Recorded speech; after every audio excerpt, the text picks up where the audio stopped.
আসসালামু আলাইকুম। শখের পাখি ঘর ইউটিউব চ্যানেল ও ফেসবুক পেজে আপনাকে স্বাগতম। আজকে আমি আমার কিছু পোষা পশু পাখির সুস্থতা নিয়ে আপনাদের সাথে কথা বলবো ইনশাআল্লাহ। এটা হচ্ছে আমার বাচ্চা। আমি যখন বাড়িতে ঢুকি ও কীরকমভাবে যেন বুঝতে পারে যে আমি বাড়িতে আসছি, তখনই ডাকাডাকি শুরু করে দেয়। আসলে ও আমার প্রতি এতটুক দুর্বল যে আমি কখনো কল্পনা করতে পারি না। আমাকে সেই ভালোবাসে। আর এটা হচ্ছে আমার কবুতর। সারাদিন ডিমে তা দিয়েছিল, এখন বিকেল টাইম তাই খাবার খেতেছে। ভিডিওটা আমার বিকেলে করা। আর এগুলো হচ্ছে আমার টাইগার মুরগি এবং ওই সাদাটা হচ্ছে ফার্মি মুরগি। আমি যখন বাড়িতে আসি তারা বুঝতে পারে যে আমি আসলেই তাদের খাবার খেতে দেব, এবং আমি ছাড়া আসলে তাদের ওরকমভাবে যত্ন কেউ করে না। তো সেজন্য দেখেন আমি আসছি, ওই দেখেন আমি যেদিকে যাব ওরা ওদিকে যাবে। ওরা জানে যে আমি আসলে ওদের এখন খাবার দেব। দেখেন কি একটা মায়া, কি একটা ভালোবাসা তাদের। তারাও আমাকে চেনে যে আমি আসলেই তাদের খাবার হবে, এবং আমি যেদিকে যাই সেদিকেই তারা যাইতেছে। দেখেন, তো আমি এখন তাদের খাবার দেব। আমি যে তাদের খাবার নিয়ে তাদের দরজার কাছে যাব, দেখেন তারা দরজার কাছে এসে দেখেন আগে দাঁড়িয়ে আছে। আমার ঢোকার কোনো অপশনই নেই, কীভাবে ঢুকবো দেখেন। আর এই ঘরটা আমার হচ্ছে বাড়িতে আমার বাবা ঝাঁকি জাল বানাইছিল, ঝাঁকি জাল দিয়ে আমি এই ঘরটা তৈরি করেছি। আমার গরুর ঘরের পাশেই একটু বাড়তি জায়গা ছিল। তো দেখেন তারা কিন্তু খুব সাহসী। আর এই যে সাদাটা, এটা একটু ভীতু টাইপের, সে একটু আমাকে দেখে ভয় পায়, কারণ তার সাথে কিছুদিন আগে একটু দুষ্টামি করছিলাম, দাওরাদারি করছিলাম এর জন্য। আর এগুলো খুব সাহসী। দেখেন আমার হাতে দিয়েই খাবার খাচ্ছে দেখেন। এবং মাশাআল্লাহ দেখেন মুরগিগুলো অনেক সুন্দর, মাশাআল্লাহ। এই মুরগির বাচ্চাগুলো আমি আরও ছোটো কিনে আনছিলাম। আসলে শখের বসে যে কোনো জিনিস আপনি পোষেন না কেন, সেটা শখ ভালোবাসা না থাকলে আসলে জিনিসপাতি পোষা যায় না।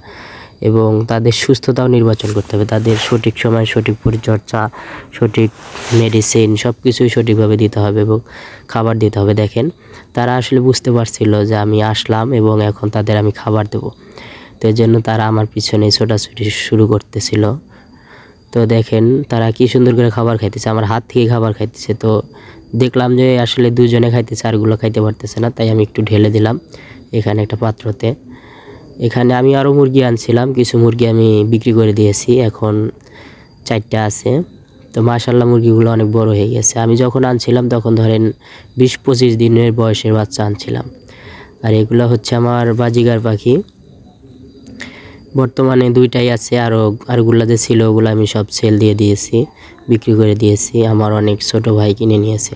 তারা এরকমভাবে ধরছিল যে ভাই আমাকে পাখি দিতেই হবে, তাই আমি তাদের দিয়ে দিয়েছি। আর এটা হচ্ছে আমার কোয়েল পাখির ছোট্ট সেটআপ।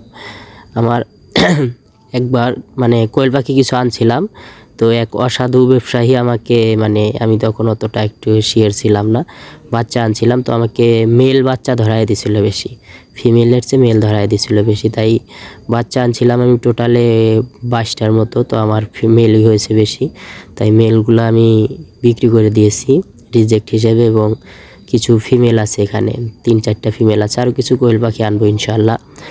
এবং তাদের সুস্থতা এবং এত সুন্দর অ্যাক্টিভিটি, আসলে সম্পূর্ণ কিছুই আমার পরিচর্যার উপরে। দেখেন আমি দেখেন তাদের কাছে আসছি, তাদের কি একটা আনন্দ সৃষ্টি হয়ে গেছে। দেখেন তারা কীরকমভাবে মারামারি করতেছে, লাফালাফি করতেছে। আসলে এগুলোই আসলে কিছু ভালো লাগার বিশেষ মুহূর্ত।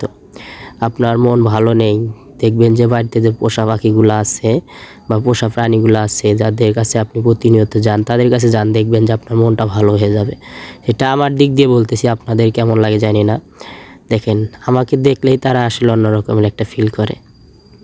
আর আপনি যাই পোষেন না কেন, সেটার সঠিক যত্ন নিতে হবে, তাহলেই দেখা যাবে যে সব কিছু সুস্থ থাকবে এবং ভালো থাকবে। তো এই ছিল আজকের ভিডিও। পুরো ভিডিওতে সাথে থাকার জন্য ধন্যবাদ। ভিডিওটা কেমন হয়েছে অবশ্যই আপনার মূল্যবান মতামতটি কমেন্টের মাধ্যমে জানাবেন। আর এরকম ভিডিও পাওয়ার জন্য অবশ্যই চ্যানেলটি সাবস্ক্রাইব করে রাখবেন এবং ফেসবুকে ফলোয়ার বাটনটি অন করে রাখবেন। ভালো থাকবেন সবাই। আসসালামু আলাইকুম।